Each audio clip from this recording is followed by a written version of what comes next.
ఇప్పుడున్న పరిస్థితుల్లో అంటే ఎక్కడ ఇన్వెస్ట్ చేస్తే బాగుంటుంది? మీరు శ్రీశైలం హైవే గురించి మాట్లాడడం, బెంగళూరు హైవే గురించి చెప్తున్నారు. ఇంకా బెస్ట్ ఆప్షన్ తక్కువలో ఎక్కువ ల్యాండ్ కావాలి, ఫ్యూచర్లో మంచి అప్రిషియేషన్ వస్తుంది.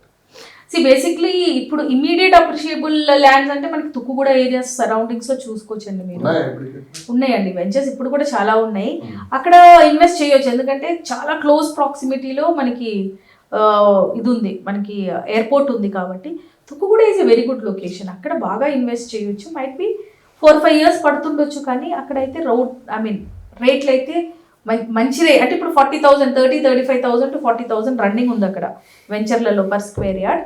And that is a reasonable price, you can buy. అది ఎంత లేదన్నా 5-6 years లో అది 60-65,000 అయితే డెఫినెట్ గా వెళ్తుంది.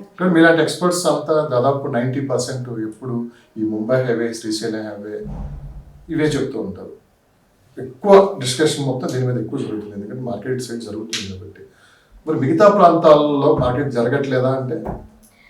Basically Mumbai highway I don't recommend. ఎందుకంటే ఆ ఏరియాలో మనకి ఇట్ సైడ్ ఉన్నంత డెవలప్మెంట్స్ అయితే అక్కడ రావండి. బికాస్ ఇంకోటి అది ఓవర్ ప్రైజ్డ్. ఆ డిస్టెన్స్కి I think Mumbai highway is overpriced, practically not possible. So నేను ఎప్పుడు ముంబై హైవేలో నేను ఏ ప్రాజెక్ట్ని నేను ఇంతవరకు రికమెండ్ కూడా చేయలేదు. కాకపోతే if you ask me about Srisailam highway, Maheshwaram, Tukkuguda and all, ఇక్కడ ఆల్రెడీ మేము 18,000, 19,000కి మా దగ్గర కస్టమర్స్ కొన్న వాళ్ళకి ఇప్పుడు 30-32,000 ఉన్నాయి.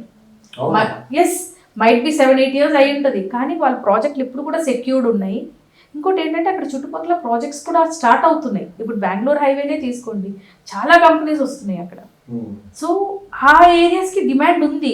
మీరు మిగతా ఏరియాస్కి లేదు అంటున్నారు అంటే ఇంకో సైడ్కి వెళ్తే మనకి షాబాద్, చేవెళ్ళ లేదు అంటున్నా. మిగతా ఏరియా పరిస్థితి మార్కెట్ ఉందా లేదా? నేను ప్రమోట్ ఎందుకు చేయను అంటే, ఇప్పుడు యూ టేక్ ఫ్రమ్ మనం ఇప్పుడు షాద్నగర్ నుంచి మనం ఒక సైడ్ తీసుకుంటే షాబాద్, చేవెళ్ళకి వెళ్ళే రోడ్ వస్తుంది. అక్కడంతా 111 జియో ల్యాండ్స్ అండి. అవన్నీ లగ్జరీ సెగ్మెంట్ పీపుల్కి సఫిషియెంట్గా ఉండే ల్యాండ్స్. అంటే common man cannot go and by their. ఇప్పుడు చేవెళ్ళ వెళ్తే మీరు 4 crores 5 crores ఉంది ఎకరా, కానీ ఏం చేస్తారు దాంట్లో? ఫామ్ హౌస్ కట్టడం తప్ప మీరు ఏం చేయలేరు దాంట్లో. సో నేను అది ప్రమోట్ చేసి common man when they cannot buy, why should I promote that?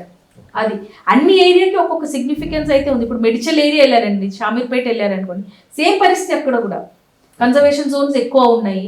ఇంకోటి ఏంటంటే మెడిచల్ దాటి మళ్ళీ ముందుకు వెళ్తే మనకు అక్కడ ఏం డెవలప్మెంట్స్ కూడా లేవు. సో ఆ ఏరియాని మేము ప్రమోట్ చేయలేదు ఇంతవరకు, ఎందుకంటే అక్కడ రియల్ ఎస్టేట్ అంత రియలిస్టిక్ కాదు. Where real estate is too realistic only we promote. లేని ప్లేసెస్ ప్రమోట్ చేసి వేస్ట్. అందరికీ అంటున్నారా లేకుంటే సో ఇన్వెస్ట్ చేయగలం ఫామ్ హౌస్ కావచ్చు లేదంటే? yes, అలాంటి మైండ్ సెట్ ఉన్న వాళ్ళు వేరే, అది ఒక different type of people, category different, అది ఒక డిఫరెంట్ మార్కెట్. అక్కడ కూడా ఇన్వెస్ట్ చేయొచ్చు, అక్కడ కూడా డబ్బులు ఉన్నాయి. కాకపోతే మనది ఏంటంటే we are more middle segment people, okay, employees. వాళ్ళకి సరిపడేది ఏంటంటే 200, 300, 500 square yard బిట్స్. మేము అది ప్రమోట్ చేస్తాము. We also do business with that. Okay, so ఈ పెద్ద సెగ్మెంట్ వచ్చేటప్పటికి 100లో 1 or 2 people only will ask us, నాకు చెవెళ్ళలో ల్యాండ్ కావాలి, నాకు మోకిలలో ల్యాండ్ కావాలి. ఇప్పుడు వికారాబాద్ వరకు వెళ్ళింది, వికారాబాద్ వరకు ఇప్పుడు ప్రాపర్టీస్ జీపీ లేఅవుట్లు వేస్తున్నారు. సో ఆ ఎక్స్పాన్షన్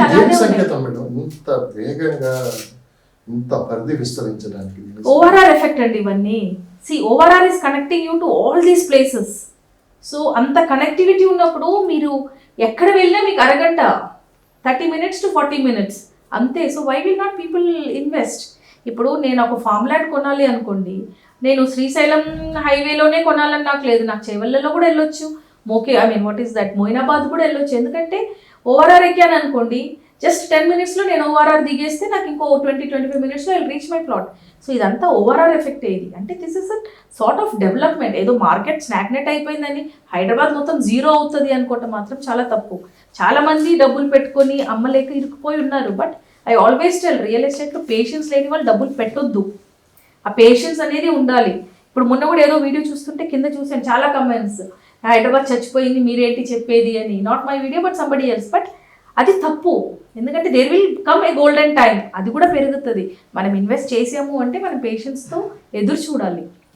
2025 మార్కెట్ ఎలా ఉండబోతుంది చాలా మంది ఎదురు చూస్తున్నారు. మీరు షార్ట్ కట్లో మీరు చూసే మీ వ్యూవర్స్ కావచ్చు, మీ ఫాలోవర్స్ మీరు ఏం చెప్పాలి? వీఆర్ ఎక్స్పెక్టింగ్ సంథింగ్ గుడ్ అండి. ఎందుకంటే లాస్ట్ 2-3 months నుంచి ఎంక్వైరీస్ కొంచెం పెరిగాయి ఇన్వెస్ట్మెంట్స్వి. బేసిక్లీ ఏమవుతుందంటే డిసెంబర్లో NRIs will come to India, చాలా మట్టి వస్తారు. సో ఆ టైంలోనే ఇన్వెస్ట్ చేస్తారు. సో లాస్ట్ 2 months నుంచి 3 months నుంచి ఎంక్వైరీస్ చాలా హెవీ అయినాయి. రీసెంట్గా ఒకటి క్లోజ్ కూడా చేసాము. So I think the market is going to pick up again. మీరు ఎంక్వైరీస్ గురించి మాట్లాడుతున్నారు, గ్రౌండ్ లెవెల్లో బిల్డర్స్ కావచ్చు, డెవలపర్స్ తోటి మీ మధ్య ఎలాంటి చర్చ నడుస్తుంది? వాళ్ళకైతే చాలా ఇబ్బందులు ఫేస్ అవుతున్నారండి. ఫస్ట్ థింగ్ పర్మిషన్స్ రావట్లేదు ఏ ప్రాజెక్ట్కి కూడా. సో ఓకే, హై రైస్ అయితే మొత్తానికి ఆపేస్తున్నారు.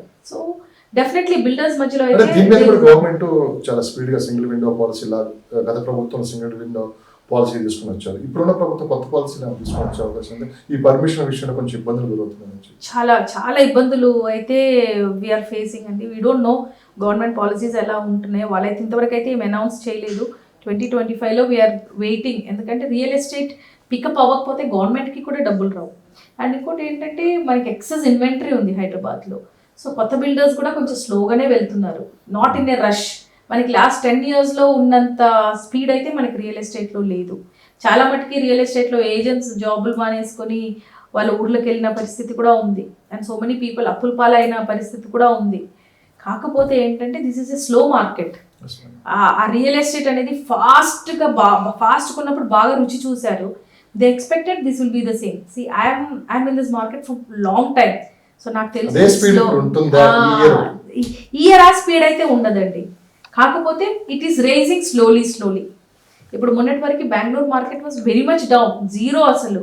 కానీ ఇప్పుడు అది కూడా పికప్ అయింది. లాస్ట్ 3 years నుంచి బెంగళూరు మార్కెట్ డౌన్ ఉంది. మీరే జీరో అంటున్నారు, కానీ గ్రౌండ్ లెవెల్లో ఆ జీరో పరిస్థితి అయితే కనిపించట్లేదు. మార్కెట్ అయితే కాస్త కొనే వాళ్ళు కొంటూనే ఉన్నారు, నేను అంటున్నాను.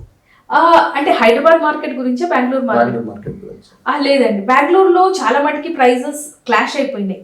మనకి 70-80 lakhs ఫ్లాట్, అంటే ఎలక్ట్రానిక్ సిటీలో 2 BHK ఫ్లాట్స్ 80-85 lakhsలో ఉండేటివి అవన్నీ 40-45 lakhsలో కూడా వచ్చాయి. ఎందుకంటే మేము కొనిపించాం కొంతమందితో. సో అలాంటివన్నీ జరిగాయి బెంగళూరు మార్కెట్లో. కానీ ఇప్పుడు మళ్ళీ ఇలా 6 months నుంచి బెంగళూరు మార్కెట్ బాగా టేక్ ఆఫ్ అయింది. యాక్చువల్లీ ఒక న్యూస్ పేపర్లో నేను చదివాను కూడా, it is taking over Mumbai market అనేది ప్రైజింగ్. అంటే ప్రైజెస్ కూడా అలాగే పెరుగుతూ ఉన్నాయి. సో సిమిలర్లీ హైదరాబాద్ కూడా ఒక టైం వస్తుంది. ఇప్పుడు లాస్ట్ 2 years నుంచి కొంచెం డౌన్ ఉంది.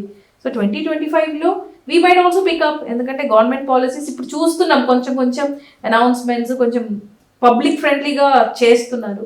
So we are also expecting a new ఇయర్లో కూడా మనం నెగిటివిటీతో స్టార్ట్ చేయొద్దు, పాజిటివ్ టర్మ్స్తోనే స్టార్ట్ చేద్దాము. ఈ ఇయర్ కూడా మార్కెట్ బాగుండాలి అని కోరుకుంటూ వీఆర్ మూవింగ్. ఫైనల్గా రీసెంట్గా కొత్త ప్రాజెక్టులు, బయట నుంచి వచ్చిన ప్రాజెక్టులు ఏమైనా ఉన్నాయి?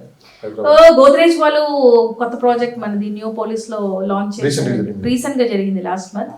సో ఎస్, లాస్ట్ ఒక 8-9 months నుంచి ఈ ఒక పెద్ద ప్రాజెక్ట్ కూడా అనౌన్స్ అవ్వలేదు. Godrej has launched a new project recently. So that is what I'm saying, slowly market will pick it up. Hydraa పేరు మీద చాలా మార్కెట్ డౌన్ అయిపోయింది. ఇప్పుడు ఆ భయం నుంచి కూడా జనాలు బయటకు వచ్చారు. So definitely the market will take over. So డెఫినెట్గా అవుతుందండి, because anything has to go in a positive note. ఇప్పుడు హైడ్రా వల్ల క్లాష్ అయ్యింది అనుకోవటం, అది పబ్లిక్లో ఒక అవేర్నెస్ తీసుకురావటం కూడా అనవచ్చు మనం.